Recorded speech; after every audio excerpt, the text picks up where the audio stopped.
O que levou, Desirê, na sua opinião, o Flamengo a receber esse título tão importante?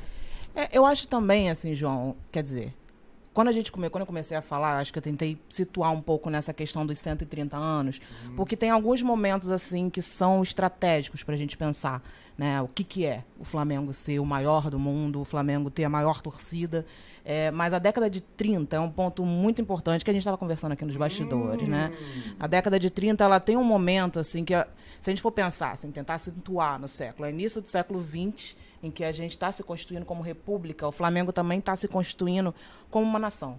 Né? Então, é um momento em que os grandes símbolos do Flamengo eles são exaltados, é um momento que a gente tem uma gestão que, de alguma forma, está totalmente voltada para pensar esses símbolos, para entender o processo de profissionalização do clube, para se aliar à imprensa. Eu acho que isso que é um ponto que a gente pode debater bastante aqui, né, Simas? Mas que está muito ligado, sobretudo, àquilo que a gente vê hoje como marketing esportivo, ligado à formação da identidade.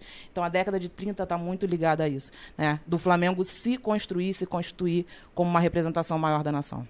Pois é, Luiz Antônio Simas, na sua visão como historiador, a importância disso para o clube de regatas do Flamengo? Bom, eu acho primeiro que tem um detalhe que é crucial. O futebol como um todo, ele vai representar muito para o Brasil.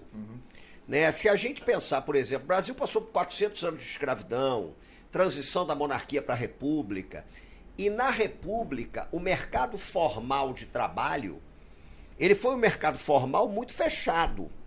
Né? Então a primeira república, sobretudo, ela exclui, ela não tem intenção de incluir, de ampliar mercado formal de trabalho, acesso ao ensino, nada disso. A música popular e o futebol acabam sendo dois campos cruciais, até que possibilitavam a ascensão de camadas populares, de gente que descendia de escravizado. E a história do futebol no Brasil é impressionante, é do cacete, porque é um esporte que chega com viés elitista, mas que vai se popularizando de uma maneira impactante.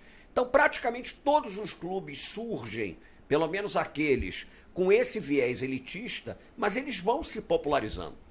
Né? E esse processo de popularização do Flamengo, na década de 1930, que é uma década crucial, ele é um processo de popularização do próprio jogo de futebol.